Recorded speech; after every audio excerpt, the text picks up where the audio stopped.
اللہ تعالیٰ نے قرآن پاک میں فرمایا وَكَذَلِكَ نُوَلِّي بَعْضَ الظَّالِمِينَ بَعْضًا بِمَا كَانُوا يَكْسِبُونَ، فرمایا کہ ہم ظالموں کو ظالموں پر مسلط کر دیتے ہیں اور یہ ان کے ہاتھوں کا کمایا ہے، یہ ان کی کمائی ہے۔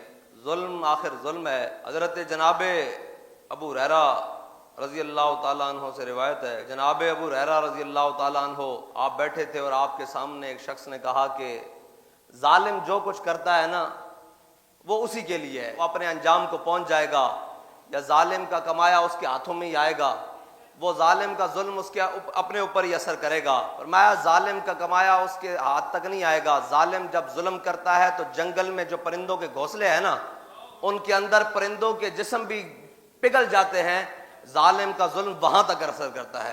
تو مشو مغرور بر حلم خدا، دیر گیرد سخت گیرد بر ترا۔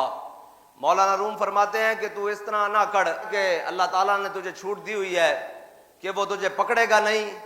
وَسَيَعْلَمُ الَّذِينَ ظَلَمُوا أَيَّ مُنقَلَبٍ يَنقَلِبُونَ، جب وہ تجھے پکڑے گا تو پھر تجھے کوئی بچانے والا نہیں ہوگا۔ إِنَّ بَطْشَ رَبِّكَ لَشَدِيدٌ، اس کی جب پکڑ آئے گی تو پھر اس کی پکڑ سے کوئی بچا نہیں سکتا، اس کی پکڑ سے کوئی بچا نہیں سکے گا تجھے، اس لیے باز آ جا۔ اور آج پاکستان کے اندر وہ ظلم کرنے والے جن کو ایک مرد قلندر بلا بلا کر کہہ رہا تھا آ جاؤ حضور کے در پر، اور آ جاؤ حضور کے در پر بچ جاؤ گے، لیکن ان کو اقتدار کے نشوں نے مست کیا ہوا تھا کہ اس وقت نہ وہ بات سننے کے لیے تیار تھے بلکہ وہ حضور کے نام پر لگنے والے لبیک کے نعرے کے جواب میں گولی مارتے تھے۔ حضرت فضیل بن عیاض کہتے ہیں کہ فرمایا کہ جب تو کسی ظالم کو دیکھے نا اور وہ کسی ظالم سے بدلہ لے رہا ہے تو فرمایا وہاں ٹھہر جا، وہاں رک اور اللہ کی قدرتوں پر تعجب کر کہ یا اللہ تو اپنی کتنی قدرتوں والا ہے، اور تو کیسے دو لوگوں کے درمیان دنوں کو پھیر کر لاتا ہے۔ تلک الایام نداولھا بین الناس، تو انہی کے درمیان ظالموں کو پھیر رہا ہے تو یاد رکھنا ظالم اپنے انجام کو ضرور پہنچے گا۔ حضرت عبداللہ بن زبیر رضی اللہ تعالی عنہ آپ جب حجاج بن یوسف کے مقابلے میں جانے لگے نا تو آپ رک گئے، ٹھہر گئے۔ آپ کی امی جان جو حضرت اسماء بنت ابی بکر ہیں، آپ کی امی جان نے کہا بھئی جاتے کیوں نہیں، حجاج کا ظالم کا مقابلہ کرتے کیوں نہیں؟ تو حضرت عبداللہ بن زبیر نے کہا میں یہ جانتا ہوں کہ حجاج مجھے شہید کر دے گا، اس کے پاس بڑے فوجی ہیں، بڑا لشکر ہے، بڑے سپاہی ہیں، مجھے شہید ہونے کا ڈر نہیں ہے، لیکن مائی جی ایک بات ہے کہ مجھے خوف یہ ہے کہ میری شہادت کے بعد وہ میری لاش کی بے حرمتی کرے گا۔ تو مائی صاحبہ نے جو جملہ کہا نا وہ قیامت تک کے لیے غازیوں کے لیے مینارہ نور ہے۔ فرمایا میرے بیٹے جب بکری ذبح کر دی جاتی ہے تو اس کو گوشت بنانے کا اور کھال اتارنے کا درد نہیں ہوتا، چل شاباش آگے چل آگے چل۔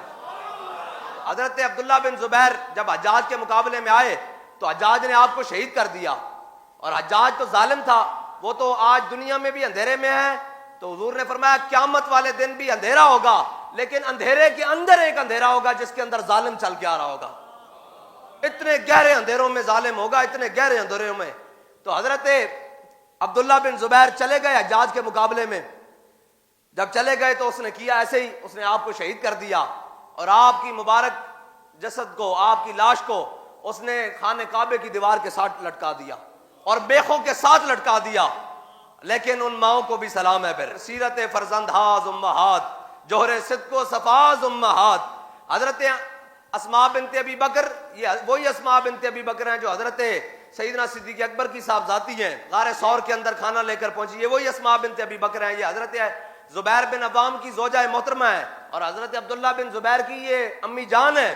یہ جب آئی نا تو لاٹھی ٹیکتے ہوئے ایسے کر کے، لاٹھی پکڑی ہوئی ہاتھ میں، اور ایسے لاٹھی ٹیکتی ہوئی جب سامنے آئی نا تو کعبے کی دیوار کے سامنے آئی تو بیٹے کا جوان لاشا کعبے کے اندر دیوار میخوں کے ساتھ لٹک رہا ہو تو آپ نے ایسے دیکھ کر کرایا، فرمایا شاہ سوار کا بھی سواری سے اترنے کا وقت نہیں آیا؟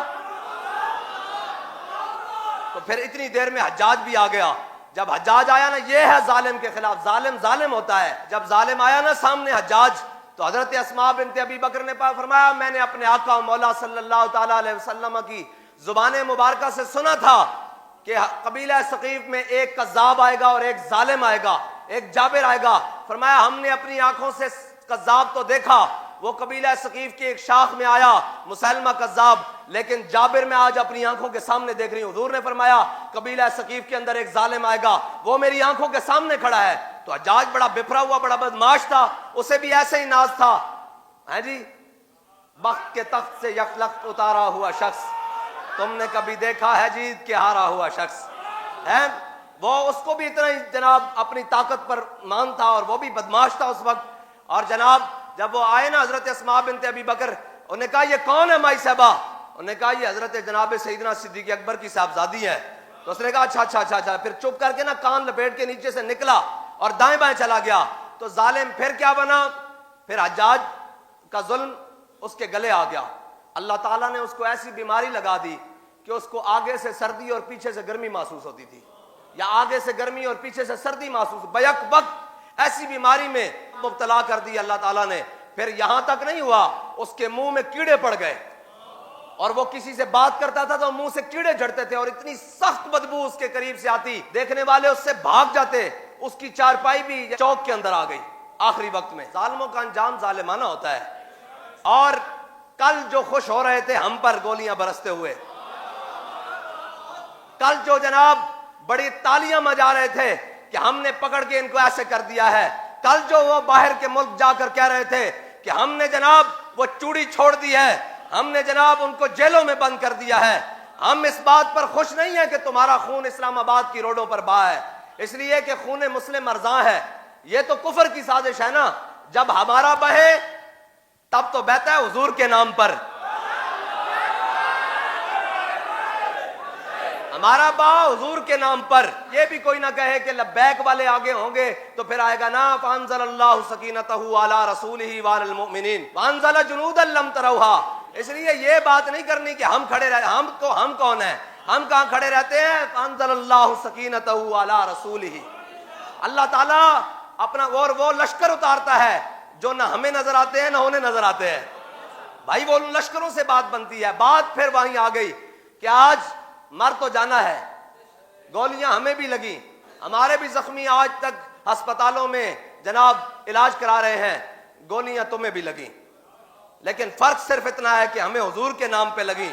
لیکن ایک بات ضرور ہے کہ ہم اس بات پر خوش نہیں ہیں، دشمن مرے تو خوشی نہ کریے سجنا بھی مر جانا، اس بات پر خوش نہیں ہے۔ قوم کے بچے تو وہی ہے نا، ہمیں اسی طرح دکھ ہوتا ہے کہ جب کسی مسلمان کا، کسی مومن کا، یا کسی حضور کے غلام کا، یا کسی پاکستان کے اندر بسنے والے کا خون روڈ پر بہے، ہمارے دل کے اندر درد ضرور ہوتا ہے۔ اگر دل سخت ہو جائے تو پھر اس کے اندر ایمان نہیں رہتا نا، ہمارے دل کو کھچ ضرور پڑتی ہے اور ہمارا دل دہلتا ضرور ہے، لیکن بات یہ ہے کہ یار آج بھی موقع ہے حضور کے در پر واپس آ جاؤ، آج بھی موقع ہے توبہ کرو ظلم سے۔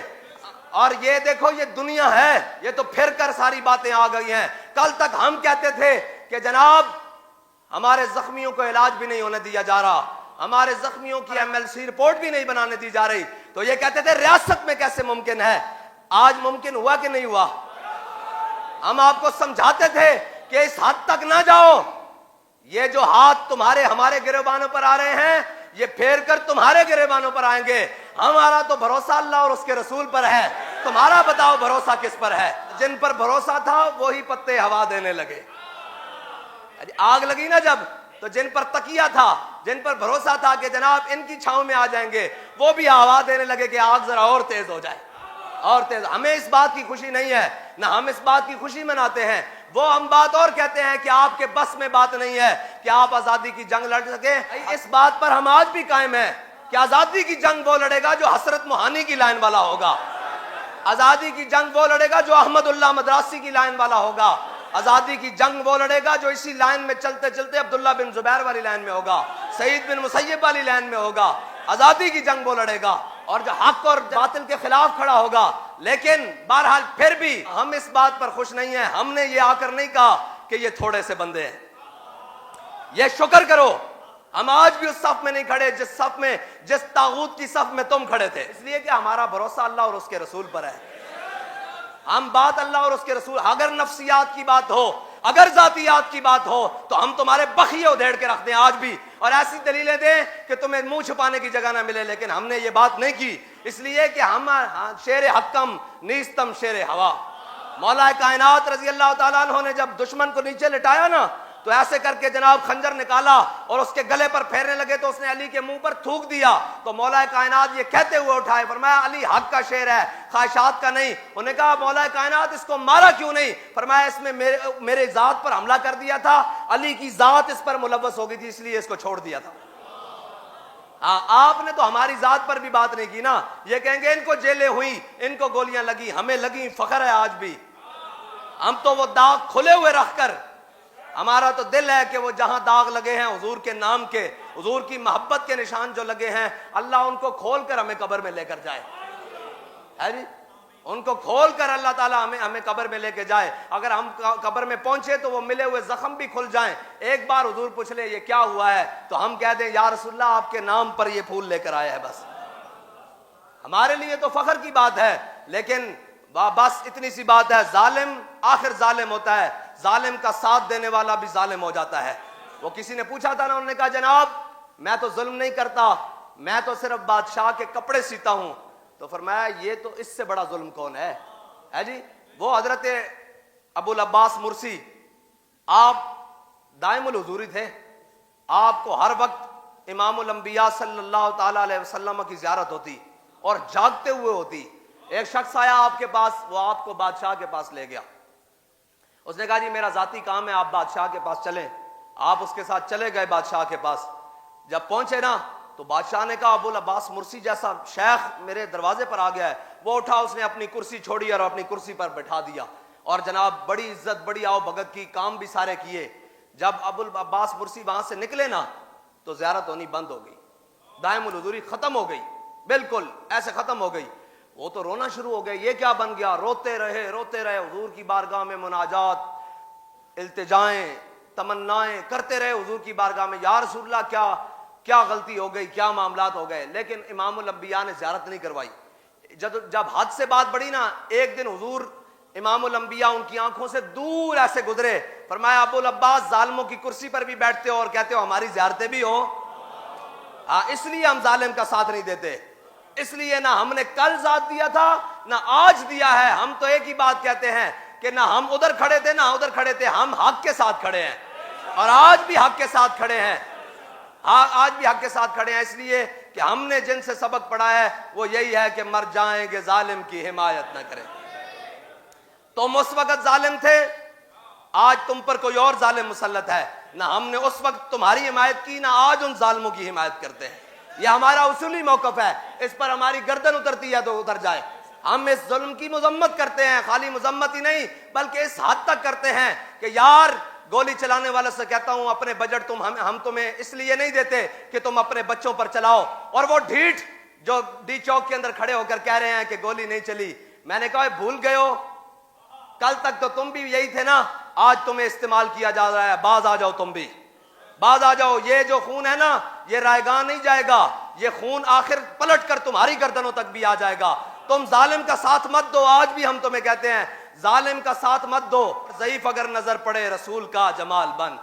میں تو پہلے کہتا تھا ان بیچاروں سے ہماری بات ہی نہیں ہے, اب تو گولیاں کھا بیٹھے ہیں, اب تو جناب ظلم برداشت کر بیٹھے ہیں. اور ظالموں سے یہ کہتا ہوں کہ اپنے ہاتھ روک لو, یہ نہ ہو کہ اللہ تم پر کوئی اور بڑا ظالم مسلط کر دے. یہ ظالم کو ظلم کا بدلہ ملے گا, اور خالی آخرت میں نہیں دنیا میں بھی ملے گا. حضرت کعب بن احبار کہتے ہیں کہ اللہ تعالیٰ بے شک ہر زمانے میں ایک بادشاہ ہوتا ہے اور اللہ تعالیٰ وہاں لوگوں کی کیفیت کے مطابق اس کو بناتا ہے. یعنی لوگوں کی جو دلوں کے حالات ہیں, یعنی اگر قوم منافق ہو نا تو اللہ تعالیٰ پھر ان کے اوپر منافقوں کا سردار چن کے بٹھا دیتا ہے. اور پھر فرمایا اگر ان کے اللہ تعالیٰ اصلاح کا ارادہ فرمائے تو پھر اللہ ان پر نیک حاکم مسلط کرتا ہے, اور یہ ان کے اعمال کے سبب ہے. اور فرمایا جب اللہ تعالیٰ کسی قوم کی بربادی کا ارادہ فرماتا ہے نا تو اس پر ظالم حکمران مسلط کر دیتا ہے. آپ مجھے بتائیں پاکستان کے آج کس حلقے میں, کونے میں, کس خدرے میں, کس تھانے کے اندر ظالم مسلط نہیں ہے؟ مجھے بتائیں نیچے سے لے کر اوپر تک کون ظالم مسلط نہیں ہے؟ سارے مسلط ہیں ظالم, اس لیے کہ عوام کی طبیعتوں میں بھی ظلم رچتا ہے, بستا ہے. جس کا جہاں دل کرتا ہے وہ کھانے دوڑ پڑتا ہے قوم کا مال. اللہ تعالیٰ ہمیں حضور سید عالم صلی اللہ تعالیٰ علیہ وسلم کے دامن رحمت سے وابستہ ہونے کی توفیق عطا فرمائے, اور ہمیشہ ظالم کے خلاف کھڑے ہونے کی. ظالم کے خلاف کھڑے ہونے کی بڑی قیمت ہے, بڑی قیمت ہے، ظالم کے خلاف کھڑے ہونے کی بہت بڑی قیمت ہے۔ وہ تو قیمت پھر یہ ہے کہ وقت کے امیر المجاہدین ہو، وقت کا شیخ الحدیث ہو، وقت کا حافظ قرآن ہو، وقت کا مفسر قرآن ہو، وقت کا عالم ہو، زاہد ہو، عابد ہو، صالح ہو، مصلح ہو، شیخ ہو، سارا کچھ ہو، لیکن جب ظالم کے خلاف کھڑے ہوئے تو بابا جی کہتے تھے اور لوگوں نے امام حسین کو نہیں دیکھا، خادم حسین کو کون دیکھے گا؟